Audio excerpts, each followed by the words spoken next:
সেই মেয়েটাও সুন্দর, যে মেয়েটা সারা রাত জেগে স্বামীর জন্য খাবার নিয়ে বসে থাকে, অথচ স্বামী বাইরে থেকে খেয়ে এসে আলাদা রুমে শুয়ে পড়ে।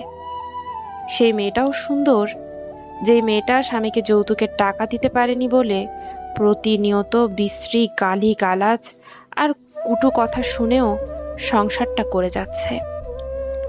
সেই মেয়েটাও সুন্দর, যেই মেয়েটা বাপের বাড়ি থেকে কিছুই আনেনি বলে শাশুড়ি খুন্তির ছ্যাঁকা দিয়েছে, আর মেয়েটা শাড়ির আঁচল দিয়ে ক্ষত লুকিয়েও দিব্যি বাড়ির সব কাজ করে যাচ্ছে।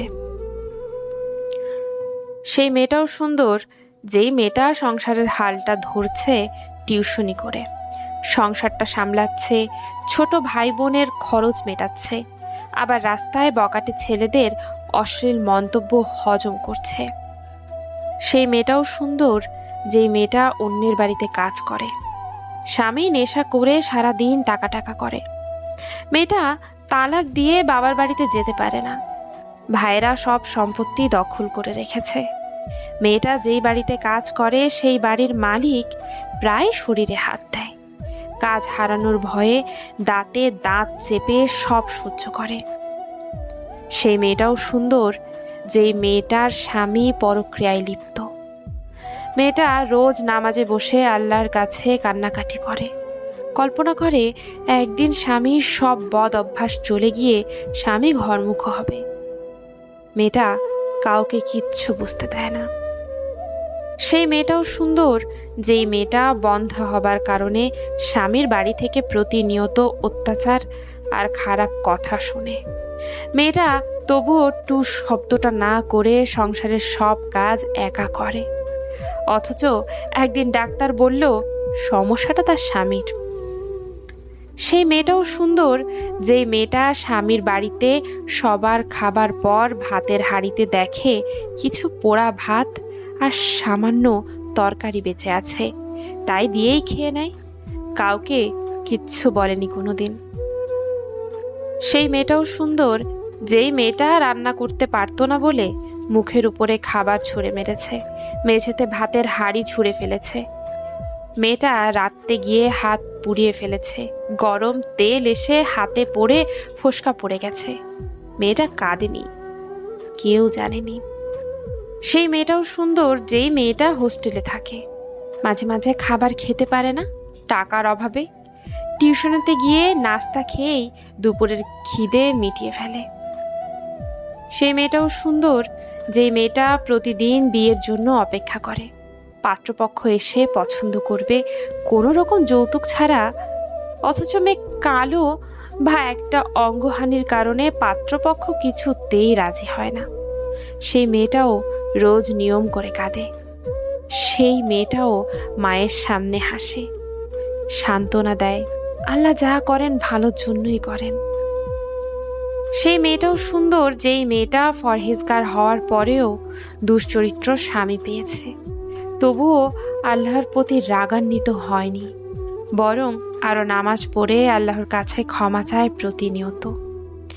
সেই মেয়েটাও সুন্দর, যেই মেয়েটা স্বামীর কাছে দামি দামি উপহারের উপটৌকন চায়নি, বরং একটা কম দামি শাড়ি, কাচের চুড়ি আর বেলি ফুল পেলেই খুশিতে স্বামীকে জড়িয়ে গদগদ স্বরে ভালোবাসি বলে। সেই মেয়েটাও সুন্দর, যেই মেয়েটার বিন্দু মাত্র লোভ নেই, দামি রেস্তোরাঁয় যাবার ইচ্ছেও নেই, যেই মেয়েটা স্বামীর খুশিতেই খুশি, সংসার সামলাতে ব্যস্ত, স্বামী আর অনাগত সন্তান নিয়ে ভাবে, সংসারটা সাজিয়ে রাখে।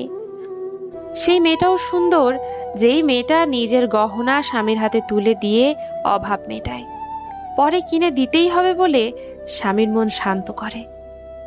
সেই মেয়েটাও সুন্দর, যেই মেয়েটা অভাব আর দৈন্যতার মাঝেও অদ্ভুত মিষ্টি করে হাসতে জানে, অভাবকে অভাবের কাছে জমা রেখে সুখের কাছে রওনা করে।